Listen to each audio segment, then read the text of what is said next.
ஐயா வணக்கம். வணக்கம். இன்னைக்கு நம்ம எல்லாத்தையுமே விட்டு பிரிஞ்ச மிக முக்கியமான ஒரு அரசியல் தலைவர், ஒரு முன்னோடின்னு கூட சொல்லலாம், ஐயா நல்லகண்ணு அவர்கள். அவர்களுடைய சமகாலமா இன்னைக்கு நம்மளாம் அரசியல் பயணத்தை இருந்திருக்கோம் நினைக்கும் போது ரொம்ப சந்தோஷமா இருக்கு.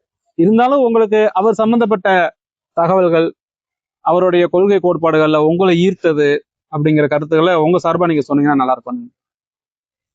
ஐயா அவர்கள், நல்லகண்ணு அவர்கள் இந்திய கம்யூனிஸ்ட கட்சியில் பயணித்தவர்.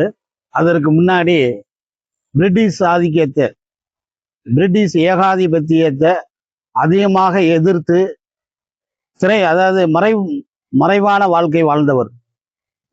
சோத்துக்கும் கஷ்டப்பட்டிருக்கலாம், உடுத்துற உடைக்கும் கஷ்டப்பட்டிருப்பாரு, தங்குற இடத்துக்கும் கஷ்டப்பட்டிருப்பாரு அந்த மறைவான வாழ்க்கையில. அப்படி மறைவான வாழ்க்கை வாழ்ந்துகிட்டு இருந்த நல்லகண்ணு ஐயாவை பிரிட்டிஷ் ஏகாதிபத்தியம் அவரை கைது பண்றாங்க. அப்படி கைது பண்ணும் பொழுது சிறைக்குள் வைத்து சித்திரவதை செய்தார்கள். அந்த சித்திரவதை செய்த ஆங்கில அரசை தான் இன்றைக்கு இந்திய அரசு பாராட்டி கொண்டு இருக்கிறது. அப்படிப்பட்ட மிகப்பெரிய ஒரு உன்னதமான தலைவர். அவர் சாதாரணவர் இல்லை. அவருக்கு சிறை கைதியாக இருக்கும் பொழுது, அவ்வளவு பெரிய சித்திரை கொடுமையை அனுபவிக்கும் பொழுது, அவருடைய இரண்டு கைகளிலும் துப்பாக்கி கட்டையை வைத்து அடித்து சித்திரவதை பண்ணி இருக்கிறார்கள். அப்படி துப்பாக்கி கட்டையை வைத்து அடித்து சித்திரவதை பண்ண நல்லகண்ணு ஐயா அவர்களுக்கு சீரகட்டு நெருப்பினால் அவருடைய மீசையை பிடுங்கியது மட்டுமில்ல, சுட்டு இருக்காங்க. அப்படிப்பட்ட ஒரு வேதனையான வாழ்க்கையை வாழ்ந்தவர் தான் நல்லகண்ணு ஐயா. சுதந்திர இந்தியாவிற்கு பின் நல்லகண்ணு ஐயா கம்யூனிச கொள்கையின் அடிப்படையில பல இளைஞர்களை ஈர்த்து பலவிதமான வெற்றியை பெற்றவர் போராட்டத்துல. ஆனா அப்படிப்பட்ட ஒரு தலைவரை இந்த தமிழ்நாடு புறந்தள்ளியது. அந்த தமிழ்நாடு புறந்தள்ளி நடிகர்களை வரவேற்கிறது. முன்னாடி எம்ஜிஆரை வரவேற்றார்கள், அதுக்கப்புறம் ஜெயலலிதாவை வரவேற்றார்கள். இவர்கள் அனைவருமே நடிகர்களாக இருந்து இந்த தமிழ்நாட்டு மக்களை ஏமாற்றியவர்கள். அப்படி தமிழ்நாட்டு மக்களை ஏமாற்றியதோடு மட்டுமில்லாம, அவருக்கு முன் இருந்த கருணாநிதி கதை வசனம் எழுதக்கூடியவர். இந்த கதை வசனம் தமிழர்களுக்கு என்றே எழுதி திராவிடர் அப்படிங்கிற போர்வையில் இருந்து ஏமாற்றியவர்.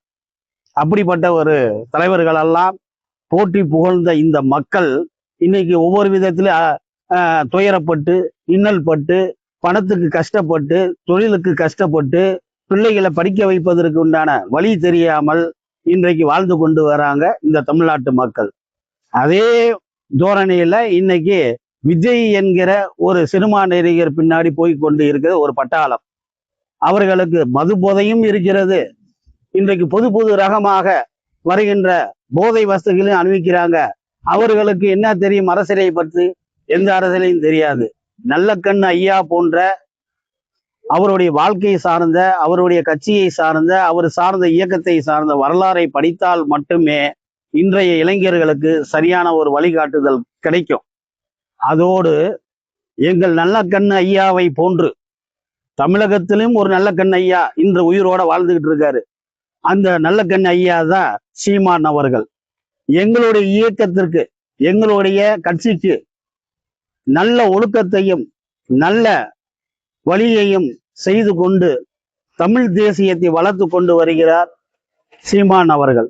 அந்த சீமான் அவர்கள் பாதையில் நடந்து வந்தால் நல்லகண்ணே இந்த நாட்டில் மறுபடி வாழ்ந்ததாக அடிப்படை. சிறப்புங்க.